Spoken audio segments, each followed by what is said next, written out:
Okay, everybody, so we're ready to go here. Today's lecture is going to focus on the constitutional makeup, so take a second to log in now.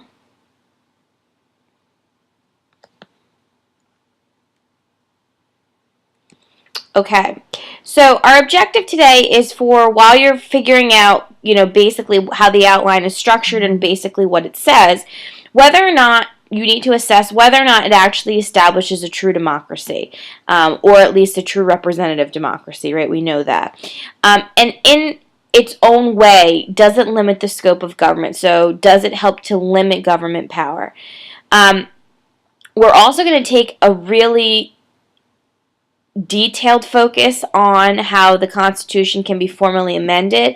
And the reason for this is because a few years ago, the AP graders used the amendment process as an FRQ, and kids just had no clue. Kids just had no idea how really it worked. They knew what an amendment was. They probably could have rattled off all 27 to you, but they couldn't articulate basically how an amendment becomes an amendment. So in recent years, AP teachers have really made sure to focus on this in the event it comes up again. Your overall learning goal today is that you should understand how the Constitution outlines the way our government works.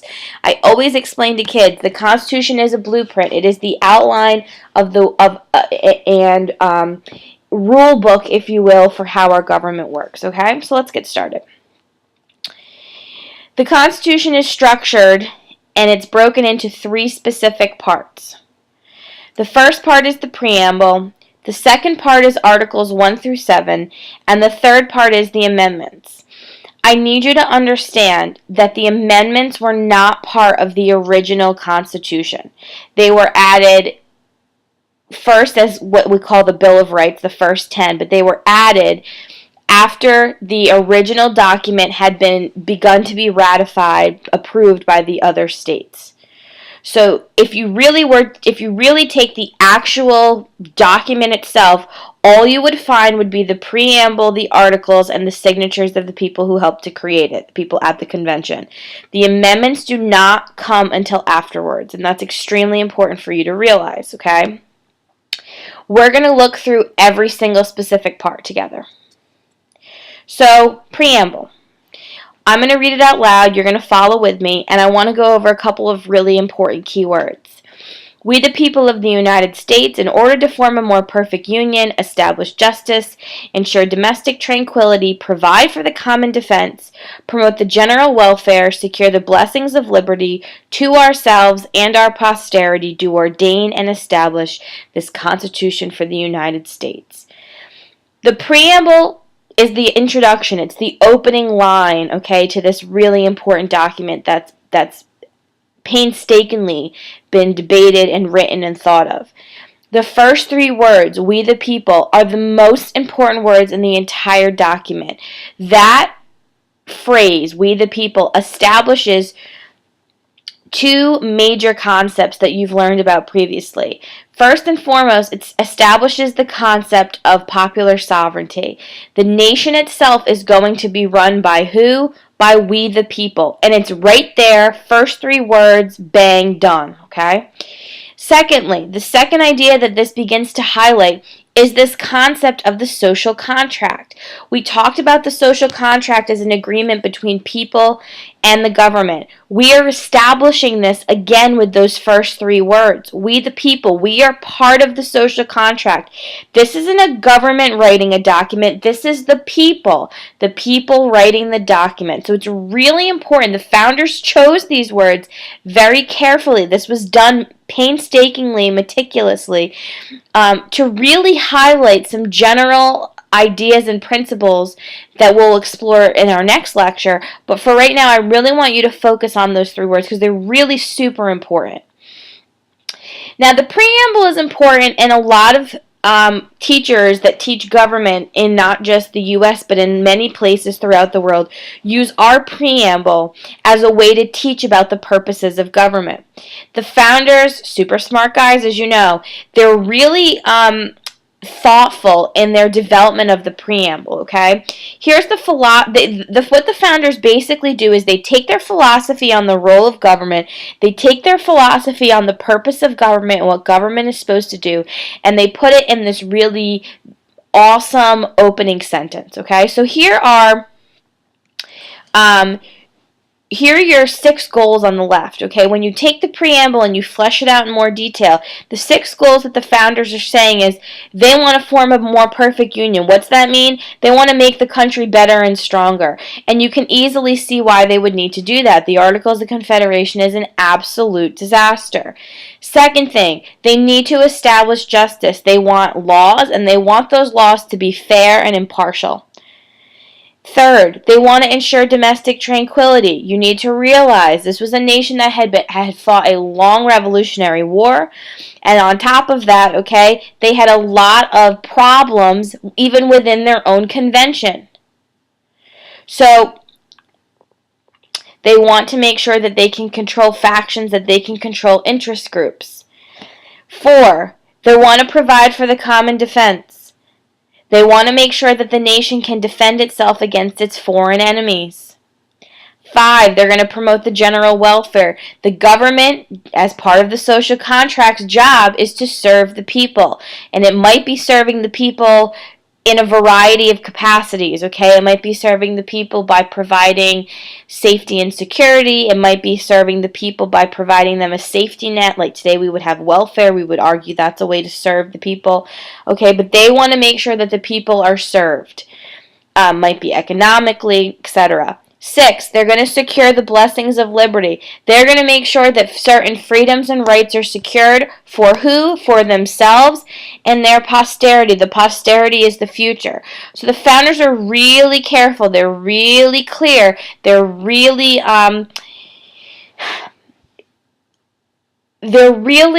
focused on making sure that the government that they're going to create, okay, gets rid of the Articles of Confederation, strips itself of all of those problems, and does what?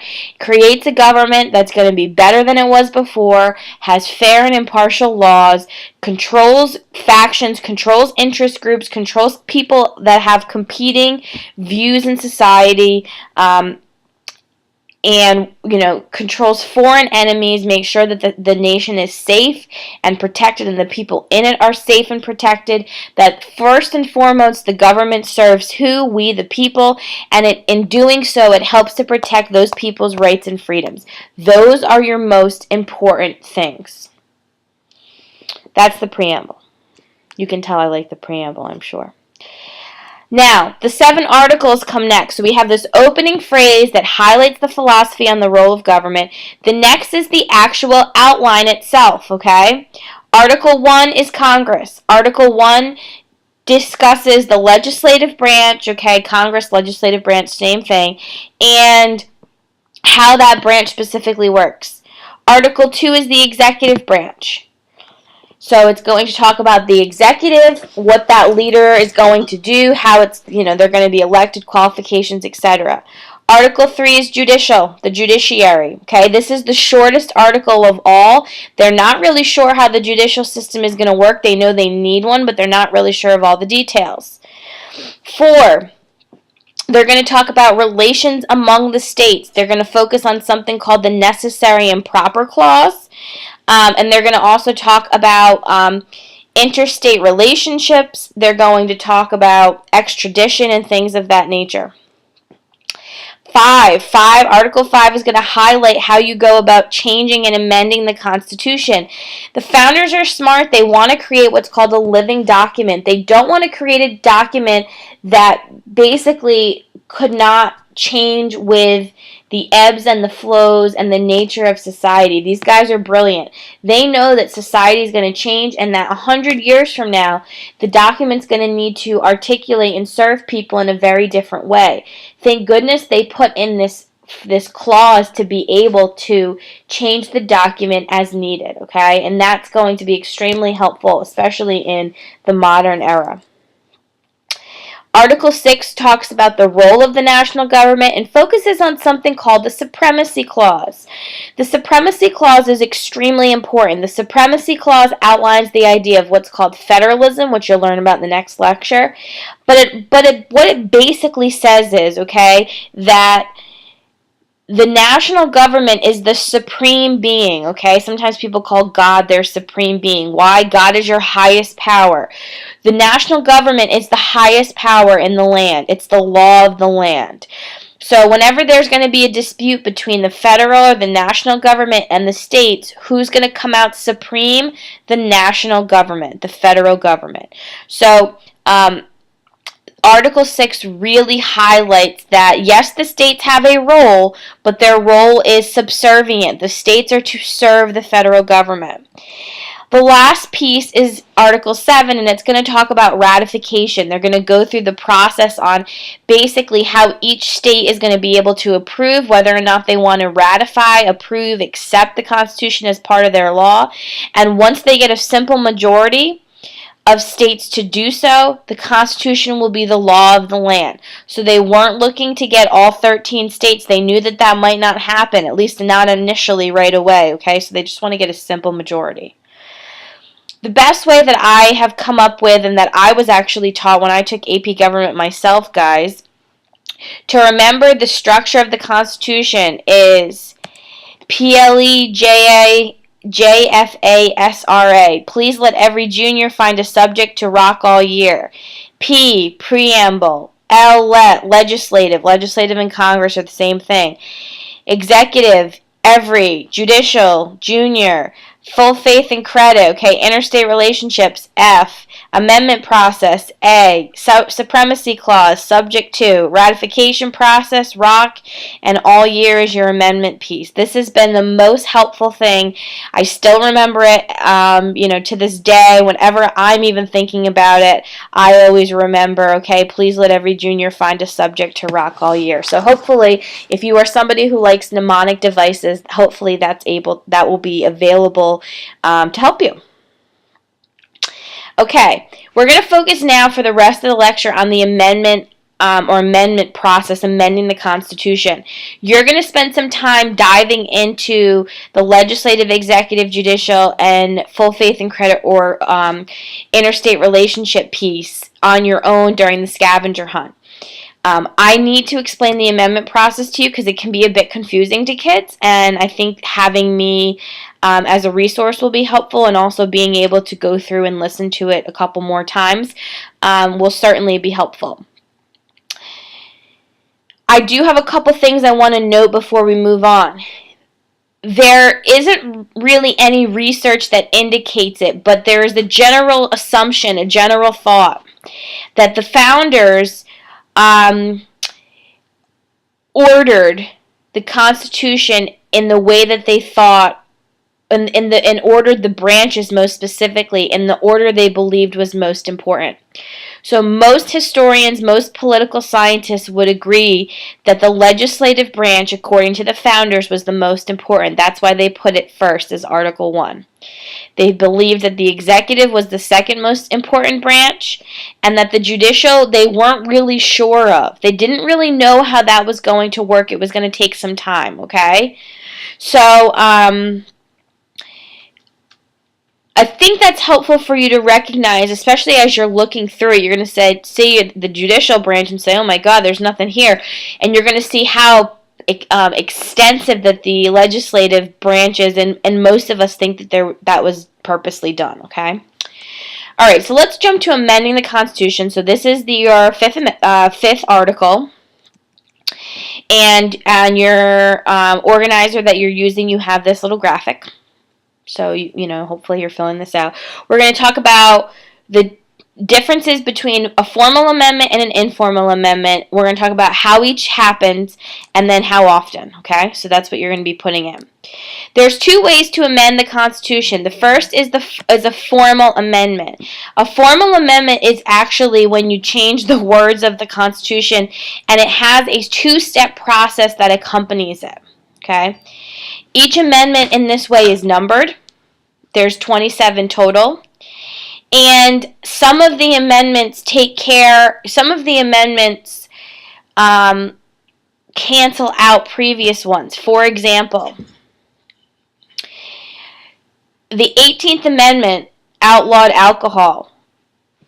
It became very, very, very clear that that was not working. That wasn't solving the problem. So what happens as a result? They passed the 21st Amendment to then allow alcohol back into the country, okay, for sale and distribution. So there have been some instances where amendments have basically canceled each other out. The informal way of amending the Constitution has been changing the meaning of the document without changing the words, okay? And this is what a lot of political scientists believe really makes the Constitution a living document, okay? It does mean that it's constantly evolving. It also means that there's not a voting requirement, so there's not as much of a process, and I'll explain the ways that you can informally change the Constitution, okay? Here's what the formal amendment process looks like. It can happen in two different ways.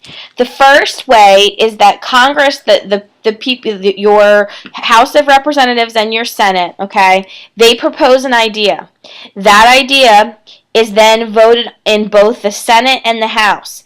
If 2/3 of the member of the Senate and 2/3 of the member of the House both agree to it, okay, it goes to what's called the National Convention. So Congress would basically make an announcement calling what would be called a National Convention, and if 34 of the state legislature, so if 34 state lawmaking bodies, so your Pennsylvania House of Representatives, your Rhode Island House of Representatives, your Minnesota House of Representatives, New York House of Representatives, your PA Senate, your New York Senate, your Rhode Island Senate, you get what I'm saying, okay? If the state legislature body agrees and passes that proposal, then it becomes an amendment. So that's the first way. I'm going to go through it again, so it's fine if you're a little bit confused. The second way you can get an amendment passed is the states can propose an idea.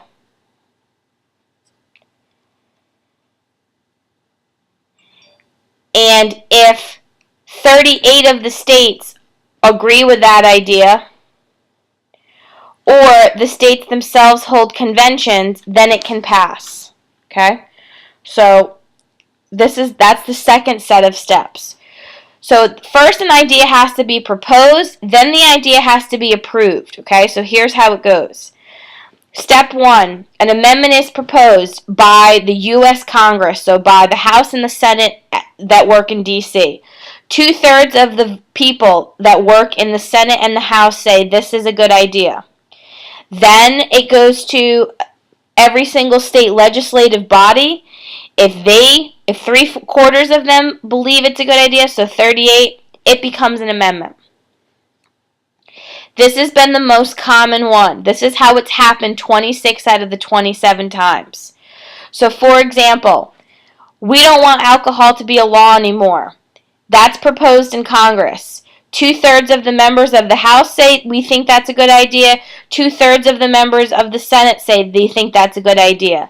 Then every single state legislative body, so the PA House and the PA Senate, the New York House and the New York Senate, the Rhode Island House and the Rhode Island Senate, the Connecticut House and the Connecticut Senate, they all vote on it too. If 3/4 of every single state legislative body believes it should be an idea, alcohol is banned.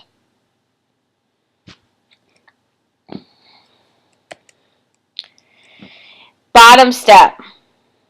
There's a national convention called by Congress. People are saying you should end alcohol.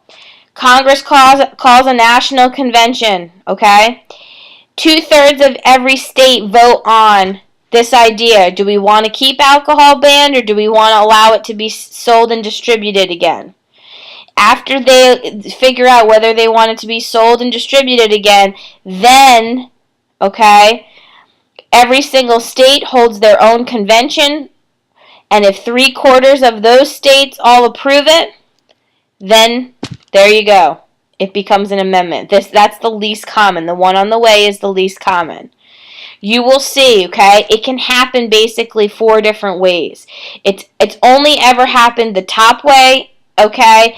And the National Convention and then being ratified by the state legislators. It's never happened convention to convention. You don't need to know that. I just need you to know the process, okay? And the best way to remember it is the first amendment proposal step is the 2/3 number, and the ratification is the 3/4 number. And the way I always remembered it as a kid was Article 7 deals with the ratification, and 3 plus 4, right, that number, 3/4, which is the second step, is ratification. That's what always helped me. So you have to first have the idea proposed, and then for it to be ratified, you need 3/4. So you need 2/3 for a proposal, and then you need 3/4 for ratification, and the way I remembered it was 3 plus 4 is 7, and Article 7 is ratification. Okay?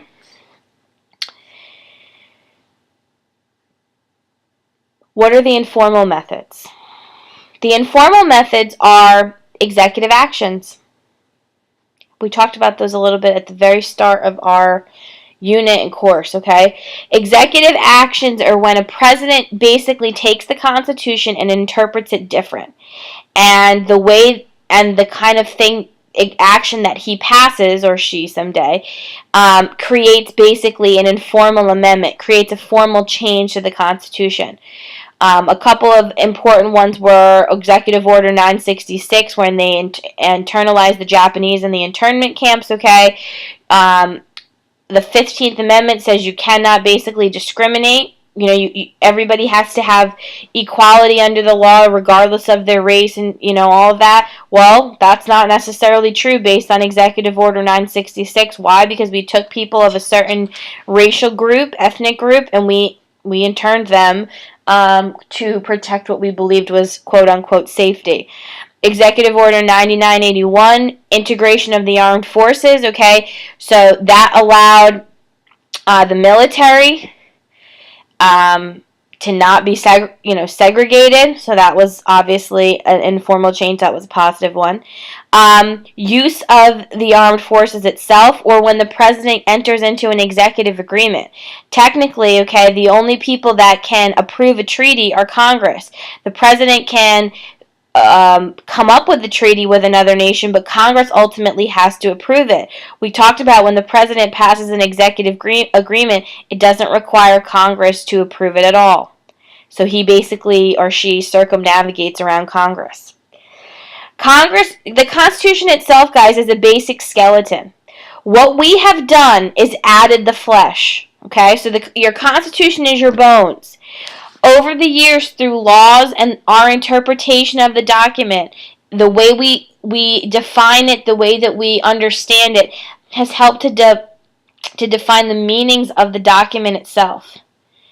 And our creation of the executive branch, we've added departments into the executive cabinet as recently, basically, as 9/11, and the judicial system itself have all been developed throughout time, so that throughout this 230 plus year process, okay?